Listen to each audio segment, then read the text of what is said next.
Warning, this episode contains graphic content that may be disturbing for some of our listeners. I'm Clark Donley, along with my co-host Jessie, Hemmelgarn, and retired FBI Special Agent Harry Trombitas. This is the second part of a two-part episode. We're examining the case that occurred in Ohio in 2010. 4 people are missing mysteriously from a home in Knox County. It's Tina Herman, her children, 13-year-old Sarah Maynard and 7-year-old Cody Maynard, and Tina's friend Stephanie Sprang. Investigators eventually are led to the home of Matthew Hoffman, where they discover 13-year-old Sarah tied up in space underneath the basement stairs. Hoffman's arrested. He admits to the killing of the other 3 people who had disappeared from that home back on November 10th, 2010. But authorities still do not know exactly where the remains have been buried. Hoffman did draw them a map. He led them to a park outside of the town of Mount Vernon, Ohio. And they have now started their search for where Matthew Hoffman claims he stashed the bodies of the 3 people that he murdered. So, Harry, you have this information, but from a guy whose stories have been a little bit on the crazy side. Sometimes he doesn't remember. Sometimes you might think he's even acting this out. But you and the sheriff in Knox County have no choice but to go out there and look where he said that you would find the remains of these victims. Yeah, we were so frustrated because we did everything we could to find them, all the searching and that up to this point. And so without this deal that prosecutor made with the defense team of Hoffman's, this was our only hope. And he had drawn this map and given it to his attorney, showing exactly where he had taken the bodies and disposed of them. He indicated it was, again, a 65-foot tree, beech tree, and there was a hollowed out point in the center, and he was able to drop the bags down the center of that. And, we had remembered that he had tree trimming equipment as well. So that's apparently how, if in fact this story is true, he was able to get the bodies up to that 30-foot level and drop it down the center. But we were still very, very skeptical. And so about 1:00 in the afternoon, the defense attorney with the map got in his car, followed by the sheriff and I, in his car, in the sheriff's car, and the other investigators and the crime scene people as well. And we all caravanned out to Kokosing State Park area. And I remember we're following the attorney. He pulls into the parking lot at the park and then drives through the grass. And pretty soon we're driving through weeds that are up over the top of the sheriff's hood. We're bottoming out, and the sheriff and I are looking at each other like, this is bullshit, right? I mean, there's way that this is, he's just screwing with us. And we continue to follow the attorney, and pretty soon he comes to a clearing, and there are a group of trees in front of us, and the attorney gets out of the vehicle, and he's looking at the map, he's looking at the trees, and the sheriff and I meet him, and he says, "I think this is it, and I think that's your tree." And Dave and I are looking, and here's this 60-plus foot beech tree with a hollowed out center, about 30 feet up, just as Hoffman had indicated. And Dave and I are looking at each other like, is it possible this is true? And the other investigators follow us, and we walk over to the tree. We're looking around the area for any evidence in that. And then there was nothing that we could find. And so we're all sitting there looking at the tree, and obviously nobody volunteered to climb the tree. So the crime scene guys went back to their vehicle, and they pulled out a gas-powered saw and brought it over to the tree, and they cut a square about 6 foot off the ground into the tree. And one of the crime scene guys had a pole with a mirror attached to it.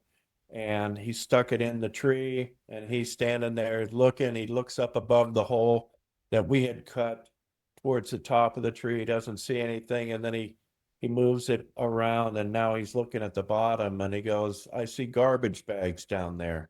Hmm. And we're like, you got to be kidding me. And sure enough, he pulls the pole out, and they cut a much larger hole into the tree so they can reach in and grab the garbage bags. They lay a tarp out on the ground, and we're all standing around, and the crime scene guys are lifting the garbage bags out, putting them on the tarp.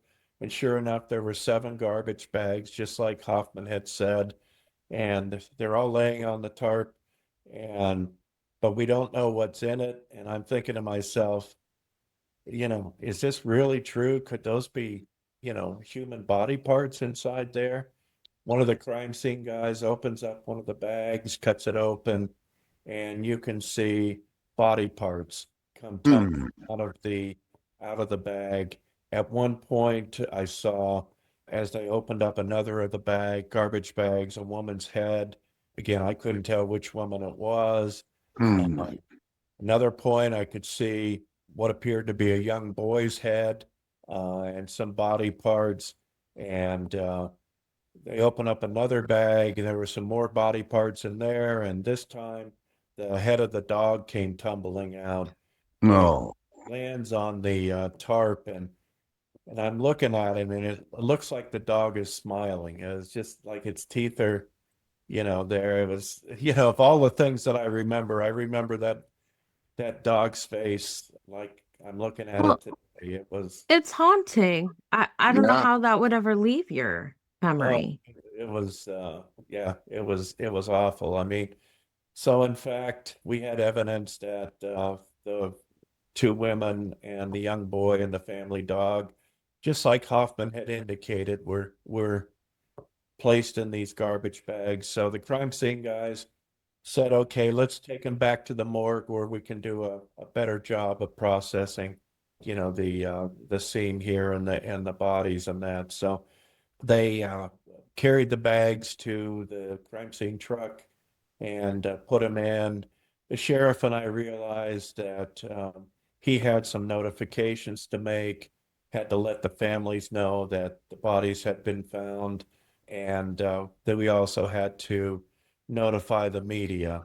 While we were standing there, as a matter of fact, even before we had placed the bags into the evidence truck, we heard a helicopter flying above us, and it was a media helicopter, and they were down real low trying to get pictures of what we were doing. So we used one of the tarps that we had and put it over the garbage bags and that, so the media wouldn't be able to film what we had and that. So anyway, after the garbage bags were loaded into the evidence truck, sheriff and I got into his car and headed back to the sheriff's office to make plans to notify the family, and then let the media know that we had found some bodies and that. So we go back. Dave makes contact in person with the family, and tells them that their loved ones have been found, and that they're not coming home. And obviously, that was a horrific thing for him to have to do. He didn't go into great detail on how they were found, but just indicated that they were dead. And and the family was obviously relieved. And then Dave came back to the sheriff's office, and we sat there and we talked about what we were going to say to the media. We indicated that we would have a 5 p.m. press conference, and that if anybody wanted information about what we had found and about the case, to make sure that they were at the sheriff's office at 5 o'clock in the lobby off the jail. And so Dave and I sat in there, and we talked about how, Dave should, be careful about what he said, so that if we had prosecution for some reason in the future, anything he said wouldn't harm the case. We talked about him not going into great detail about how the bodies were, what state they were in, just that they were dead. And I basically told Dave, Dave, all this whole week, you've been kind of, just being yourself and, continue to do that. Just continue to use your style that you've been using in communicating with the media. I think it's gone over very well with everybody, and again, just be careful what you say, and I think you're going to do great. And so we waited in the office until it was exactly 5 o'clock, and Dave heads out of the office, followed by me, and I'm sure there were other investigators there as well. And we went into the lobby of the jail, and of course, it was packed with media, TV cameras everywhere, and reporters everywhere. And Dave went up to the lectern where he normally, talked to the media. I made sure I stayed off to the side, so I wasn't part of the picture. It needed to be focused on Dave, the sheriff. He was the important one. And Dave did a fantastic job telling the media that the bodies had been found and that the family had been notified, and they were confident that they were going to get this case resolved, and that Hoffman had, in fact, provided the information that led to the discovery of the bodies, and in exchange for the dropping of the death penalty. And so, but he said that this is one of the most troublesome cases that he had ever worked in his career, and he got a little choked up, and talked about how hard it hit him and all the investigators. And by the time Dave was done talking, there weren't many dry eyes in the at the press conference. Matter of fact, when Dave was done, he turned and headed back to his office. And as I'm following him, a reporter stops me and says, "Hey, please tell the sheriff how much we appreciated how well he handled the press conferences. He was so down home, and his style was perfect, and it was just like he was your friend. And please let him know how much we appreciated what he did during these very trying times." And that, and I said, "I agree with you 100%, and I'll let him know." So I went back to the office, and the door was shut, and I could hear Dave sobbing inside the office. And it just broke my heart. I mean, obviously I was sad too, but he had done so much. This hit him so hard. And it hit everybody hard, but when you're the sheriff, when you're the person in control, I think it hits you the most. And after the sobbing stopped a little bit, I opened the door and I just said, "Hey, love you, brother. You did a fantastic job. I'll see you tomorrow." And I asked him if he needed anything. He said no. And I said, "I'll see you tomorrow morning." So I closed the door and I drove back home, and it was just a horrible situation, but I guess it had ended the best that we could have hoped for. Sarah was recovered. Unfortunately, Tina and Stephanie and Cody were dead.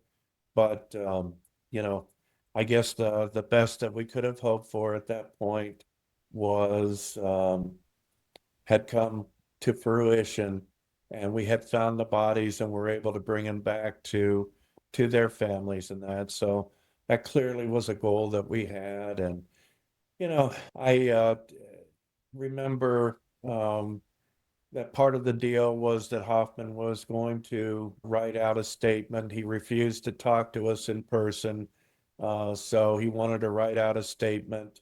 And I actually have the statement in front of me that I thought I would read to our listeners and viewers. But before I get to that point, on Thursday, January 6th of 2011, Hoffman pled guilty to 10 felonies and in total 3 counts of aggravated murder, aggravated burglary, rape, kidnapping, tampering with evidence, and three counts of abuse of a corpse, obviously for Tina, Stephanie, and Cody. And then the family members were able to give victim impact statements, and even Sarah gave a statement about what the ordeal was like for her. And again, very emotional situation in the courtroom, but that part was, I guess, over, and now the families had to deal with what remained. And the statement that Hoffman wrote out, again in agreement with the plea agreement that we had, basically goes like this, and it accounts for the days Wednesday, November 10th, 2010 through Sunday, November 14th, 2010, when we arrested Hoffman and recovered Sarah. And we ought to remind our Louis viewers and listeners, some of the material in this statement could be upsetting to sensitive viewers and listeners. Yeah, and I'll try not to cover some of the more sensitive things, but I think it's important for our listeners and viewers to hear in his own words what Hoffman said about this. And so it starts off, I parked my car in Howard, which was the township that the family lived in, the Tina's house was, and walked from there to the house. I got to the woods across the street from the house a little after midnight. I slept across the street from the house that night in a sleeping bag. I woke up at daylight. There were 2 vehicles parked at the house during the night, and I saw that the gray car had left. And again, for our viewers and listeners, that was the boyfriend who had gone off to work and then was going to play golf later the next day, and that. So that was his car, and he usually left work around 4 o'clock in the morning. So by the time Hoffman woke up, it was just Tina's blue Ford F-150 in the drive. I went back to sleep until around 9 o'clock in the morning. I stayed there until a woman left in the pickup truck. So that must have been Tina leaving in the Ford 150. This meant there were no vehicles at the house, and I walked across the street and tried to enter the front door, but it was locked. I then went in through the garage door. The garage door was not closed all the way, so I slid under it into the garage. I kicked the door open in the house from the garage. By this time, it was approximately 10:30 a.m. Wednesday morning. I looked around the house to make sure that no one was there. Even if I did not take anything, there was a certain amount of excitement in being in someone else's home without them being there. And we've heard that about from burglars in the past, that it's kind of exciting to them to be in some place where they're not supposed to be in someone's home, and there's an excitement to it, and that's why a lot of the burglars continue to burglarize. It's because they not only are looking for valuables, but it gives them a sense of excitement. I was looking for anything of value that could be carried out easily, that is money, jewelry, etc. I did not find anything of real value. I was getting ready to leave, as I had been there approximately an hour, but someone pulled into the driveway. I was back in the bedroom when she entered the house and was unable to exit without breaking a window and trying to jump out. I had brought my knife for a certain amount of intimidation in case I ran into someone and needed to make an escape.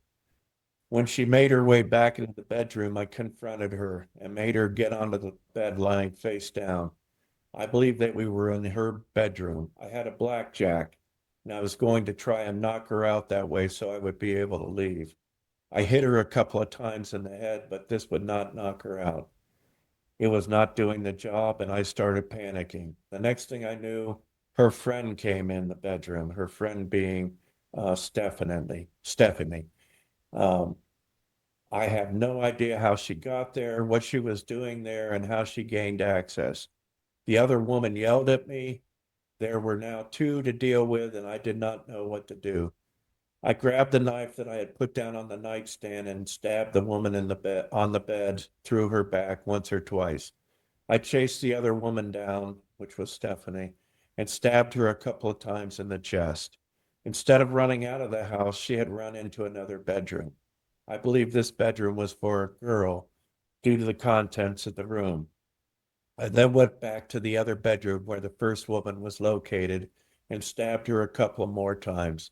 I could tell that both women were now dead. At this time, I was in a total state of shock.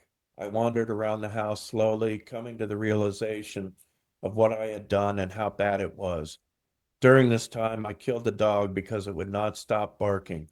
After a while, I came to the conclusion that I was going to dispose of the bodies and burn the house down. At first, I thought about loading the bodies into a vehicle and driving it into Foundation Park Pond. I would swim away as the vehicle sank, but I felt that it was too cold and I might not be able to make it out of the water. I decided to process the bodies and dispose of them inside a tree that I knew was hollow. I took the bodies into the bathroom and began processing the bodies to dispose of them. I used garbage bags from within the house and placed the bodies inside. Once I had finished processing the bodies, I moved the Jeep in the garage to load up the bodies. The Jeep was Stephanie's vehicle that when she came to Tina's house, she had parked outside it on the drive. I still had a couple of bags to load into the Jeep when I heard the children come into the house. There was a small amount of blood on the floor at the door due to my having placed a bag there before I decided how I was going to load up the bodies. I do not believe that it was enough for them to have noticed when they first came into the house. I was in the hallway when the children walked into the house. I confronted the children and the girl instantly ran into a bedroom. I instantly stabbed the boy in the chest a couple of times. I ran into the bedroom after the girl to make sure that she was not on the phone calling for help. She ran into the same bedroom that the second woman had run into. I saw the girl was not on the phone and I could not bring myself to kill her. She told me that she thought I was going to kill her, but I told her that I was not going to do that and that everything would be fine. She was suspicious about the spots of blood that were in the bedroom, but I had already put motor oil on the blood.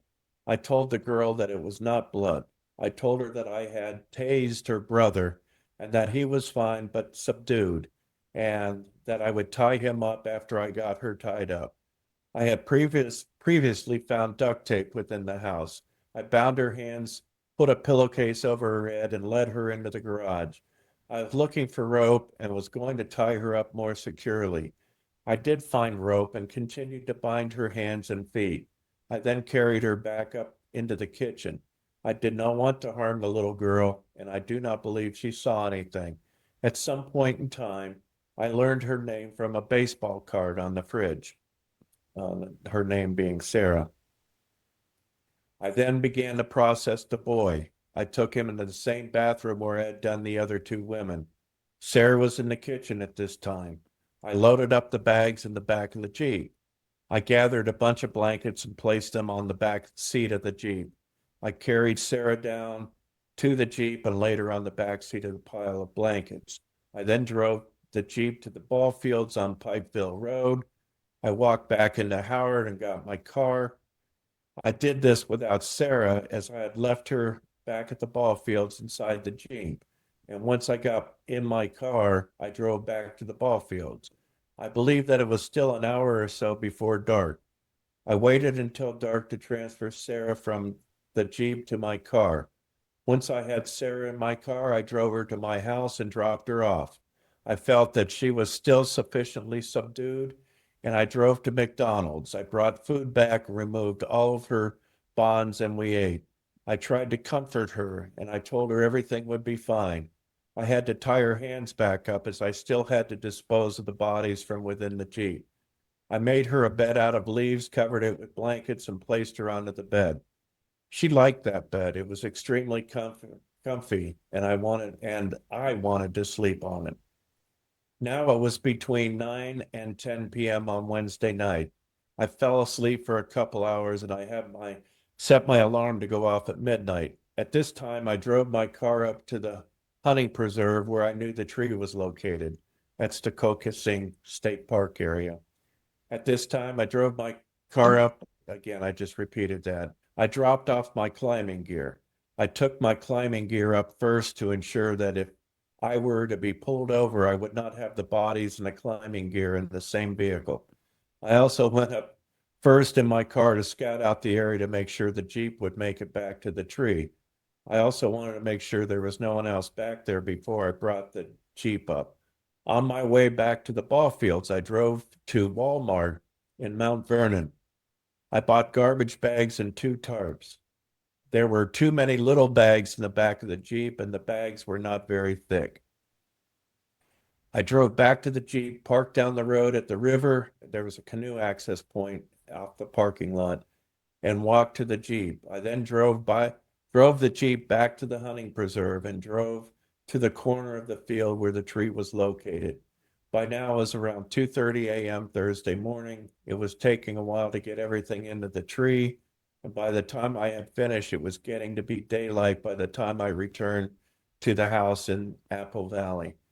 I put the Jeep into the garage. I then located gas cans in the garage that I put into the back of the truck. I jumped into the truck and drove off. I was planning on filling the gas cans and returning to the house. I would place the truck into the garage and burn everything down. The truck would not drive right, as it would not stay in gear and would not run effectively. I decided that I could not use the truck, and so I parked the truck near Kenyon College and walked back to my vehicle using the Gap Trail. I did not realize the distance, and this took quite some time for me to walk back to my vehicle. I got back to my vehicle about 9 or 10 a.m. Thursday and drove home. I returned home and took care of Sarah. And then he goes into some information in that I don't think we need to share with our listeners and viewers. Continue on. I made her breakfast, and at this time, Sarah was asking me a lot of questions. I told her that everything was fine and it was going to be fine. I was getting extremely tired, but I did not think I could sleep. I set up a movie and we watched Iron Man 1 and 2 during the day. I wanted to sleep, but did not get very good sleep for fear of her leaving. I did not want to leave her tied up all the time, so I let her be free at this time. I slept a little with my arm around her and did this to ensure she would not leave, while at the same time not having to tie her up. And again, I'm going to skip over a couple of things. I drove back to Gambier about 6:30 p.m. Thursday, just after dark. I was going to collect the gas cans from the truck and use them to burn the house down. I parked a little outside of Gambier, but a sheriff's deputy pulled up instantly and demanded my driver's license and reason for being there, etc. I told him I was just waiting for my girlfriend Sarah to get off work. The deputy indicated certain information to me that caused me to believe that the house had already been discovered. I realized that I could not burn the house down, and I drove back to my house to return home. That night, I built a campfire outside my house, drank a bottle of wine, and burnt my shoes. I again slept for a couple hours and woke up at midnight. I went downstairs to allow Sarah to use the bathroom. I then decided that I needed to go back to the house to retrieve my backpack and sleeping bag from across the street before they were discovered. I parked at the river in Millwood and rode my bike to the hill behind the spillway of Apple Valley Lake. It took me quite some time to be very cautious, make my way to my backpack and my sleeping bag. I did not get to the backpack until almost daylight. It has taken me a long time Friday morning to not get caught due to all the activity at the house. I took some things out of the backpack, including a pocket knife and a ball cap, and stashed the backpack, and now began to return to my bike. I returned to my car in Millwood and was home by around 9 a.m. Friday. I made breakfast, did laundry, and had Sarah wash the dishes. I explained to Sarah what ransom was by showing her the definition in a dictionary. and told her she was going to be with me for a while. I told her that I had accomplices and convinced her that we were in negotiations with her family for her return. I did not want to gag her, so I made it clear that my accomplices might come and go occasionally, or she might hear them when they pull up to the house or stand outside and talk. I told her all these things so she would not scream for help if she heard voices. I told her that she would not be harmed in any way if she complied with everything. I told her that she would most likely be home by Christmas. On Friday, I set up in a closet room that I could lock from I set her up in a closet room that I could lock from the outside. I told her that she could read Treasure Island and get some sleep. I was able to sleep for a couple of hours Friday afternoon. Eventually, I woke up, I let her shower, did laundry, and Friday night we had hamburgers for dinner. She wanted to go to bed early, so I let her go back into her clothes as soon as the laundry was done. I tied her back up, made the bed for her again, and left for the night. Friday night was the first night I was able to get a good night's worth of sleep. I woke up Saturday, did laundry, made breakfast while she showered. I did not tie her up all day Saturday. First time I got to spend time with her, and we talked, and I let her play Wii. I eventually, no, I'm going to stop there. So, Jessica, let her play Wii. That's where you want to stop. I think we want to mention that there are parts that we are leaving out because Sarah is a victim who is still alive, and we want to be respectful of the journey that she went through. And we don't think you need to know every detail about her ordeal, just to know that she had a difficult time while spending some time with Matthew. Yeah. And to our listeners and our viewers, just want to mention that I'm leaving out a lot of information, well, some information from Matthew Hoffman's confession, simply to protect Sarah, our victim. There are certain details and things that, the general public does not need to know. It will not further the story at all, and we respect Sarah as a victim, and it does not need to be said. So, if you see or hear me say, I'm leaving some parts out. That's why. It's out of respect for the victim. Hoffman continues on. He says, the police came on Sunday morning, and I was glad that she was able to leave and be reunited with her family. He says, I would not have hurt her. I could not hurt her. On Saturday, when I had time to actually think, I planned on giving her more and more freedom until she ran away. Once she ran away, I was going to take off. I did not plan to think too much about what I was going to do once I ran. He continues his conclusion of his statement by saying, I did not enter the house to kill those people. I did not know a single one of them. I did not know their names, and I did not know who all lived at the house. I chose the house to break into because there were not any close neighbors, and I noticed the garage door was ajar. I chose the house the day before. I did not plan any of this to happen. I did not want to kill anybody, and I tried to just knock the first woman out so that I would be able to escape. This was not working. A second woman showed up, and things quickly spiraled out of control. They kept escalating, and I was panicking. I only chose to process the bodies to make their disposal easier. That concluded Hoffman's statement. We asked a bunch of different follow-up questions. Of course, we had to do it in writing, and then he would receive the questions, and then he would write his responses in that. So this went back and forth a little bit until we felt that we had all of our questions answered, and it was, again, just shocking, to hear in the killer's own words what he had was thinking at the time, and why he did what he claims to have done, and why he did what he did. It just, again, was just mind-boggling about it. So that was pretty much it. Hoffman answered all of our follow-up questions. I just want to mention in closing that Hoffman is currently incarcerated at the Toledo Correctional Institution, where he's serving out his life sentence. His expected release date is listed as 01/01/8888. And Wow. that may be too soon for some people. After the case had concluded, Tina Herman's family started the Healing Hearts Memorial Fund to help others affected by violence. Sarah actually appeared on the Today Show in February of 2011, where she discussed her ordeal along with her father, Larry Maynard. In the interview hosted by NBC's Meredith Vieira, Sarah told viewers a little about Hoffman and how she survived the best that she could until investigators were able to identify him and as the assailant and rescue her 4 days later at Hoffman's home in Mount Vernon.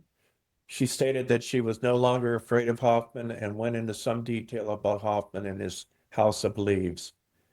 Sarah and her dad also appeared on Dr. Phil television show in March of 2013.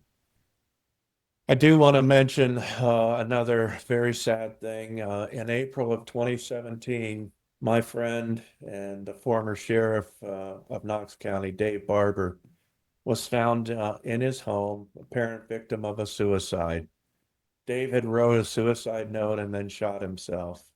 He was found after several days by family and who were concerned when they hadn't heard from him. This was a total shock to me, as well as most law enforcement officers that I know that knew Dave. I knew Dave as a fun-loving, hardworking sheriff who devoted his entire life to law enforcement and the people he served. I was proud to call Dave my friend. He was 63 years old at the time of his death. R.I.P. Rest in peace, brother. And I just can't help but go back to the description of you standing outside his office door after that news conference and him, sobbing about the outcome of this entire case. Obviously, that hit him very hard, and what a sad coda to this whole story that the sheriff eventually took his own life. But suicide among law enforcement officers and authorities is a much worse problem, I think, than a lot of people realize. Oh, absolutely. Jessie, this one was a difficult one to unpack. What are the things that stood out to you in the case of Matthew Hoffman and Sarah Maynard and the rest of these victims?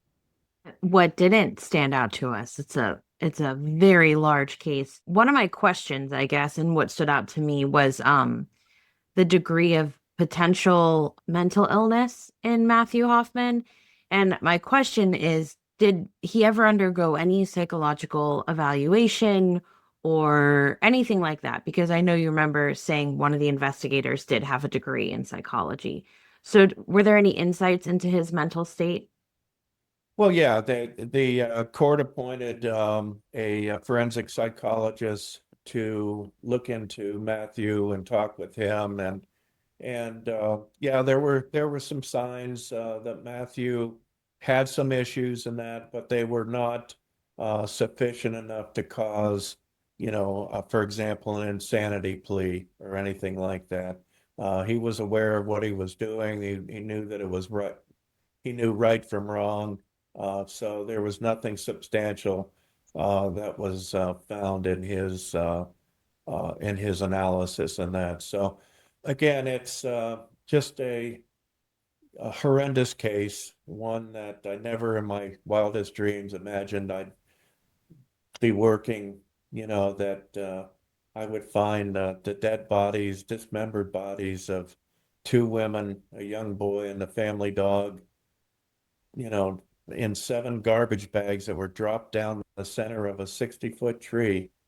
And, the fact that Sarah managed for 4 days to stay alive and until law enforcement could get there and arrest Hoffman and save her is just a miracle. So That's incredible. It's not what you would expect to happen. So it's a wonderful well, I don't want to say a wonderful ending because it's not a wonderful ending, but I mean, for her to survive is a very important and compelling part of the story. This was not a premeditated murder. That It is was also what not sticks with a me. serial killer. This was just a guy who wanted the thrill of breaking into a house and seeing it all go wrong, panicking, and yet at the same time proceeding with that cold-blooded, calm solution to his problem. How he, as in his words, processed the bodies and got the materials for disposing of them, and then did all of that. It sends chills down your spine. Yeah, Absolutely. I want to mention this also. This is Hoffman's statement. This is what he told us. Now, sometimes statements by criminals are self-serving. They don't go into some of their thoughts, at the time, what the real reason for them doing certain things. We have other investigators that were part of this that believe that Hoffman was lying. He believes that that the family was targeted and that possibly Sarah was, his main goal. But I remind people that everything that we think, is just our, assumption of what happened. And the only true word that we have is what Matthew Hoffman is telling us. And without the absence of being able to show that, what happened actually was something a little different than what Hoffman said, we have to put our trust into what Hoffman told us and his reasoning. And so there's still a lot of people out there that, they're not so sure Hoffman's telling the truth. I'm not so sure that he's telling the truth either, but without some other evidence to indicate otherwise, I think we have to believe what he says, and maybe someday we'll find out that the family was targeted. But based on everything I know and what he said in his statement, it rings true to me for the most part, and so I think we have to go with it. Yeah. Jessie, any final thoughts? That was just the biggest one. You caught on to it too. The idea that maybe they weren't targeted and it was a simple act of convenience turned horribly, horribly wrong. Yeah. We have there are photographs of the items concerning this case, photos of the people involved and some of the scenes. Of course, we have left out some of the more gruesome ones that would have been available. But Jessie, where can people go to look at those if they want to see more about this case? Yeah, they're on our Instagram at Off the Record FBI. And then if you want to subscribe and hear other episodes in our different seasons, we cover a lot of Harry's cases, as well as some tips for you and your family on how to stay safe and be aware in the world that we live in. You can find us on all your favorite social media platforms, all of your favorite podcast platforms, as well as YouTube. All right. For Jessica Hemmelgarn and for retired FBI Special Agent Harry Trombitas, I'm Clark Donley. You've been listening to Off the Record, an FBI agent's perspective. Thanks for joining us for season 3. We'll see you next time. Off the Record, an FBI agent's perspective is created and hosted by Clark Donnelly, Harry Trombitas, and Jessie Hemmelgarn. Produced by Jessie Hemmelgarn. Stories in this podcast are inspired by Harry Trombitas' autobiography, Dark Places, about his time in the FBI. Music is called Cruise in the Back and is available on Storyblocks. You can find this podcast on all your favorite podcast platforms, YouTube, and on our website.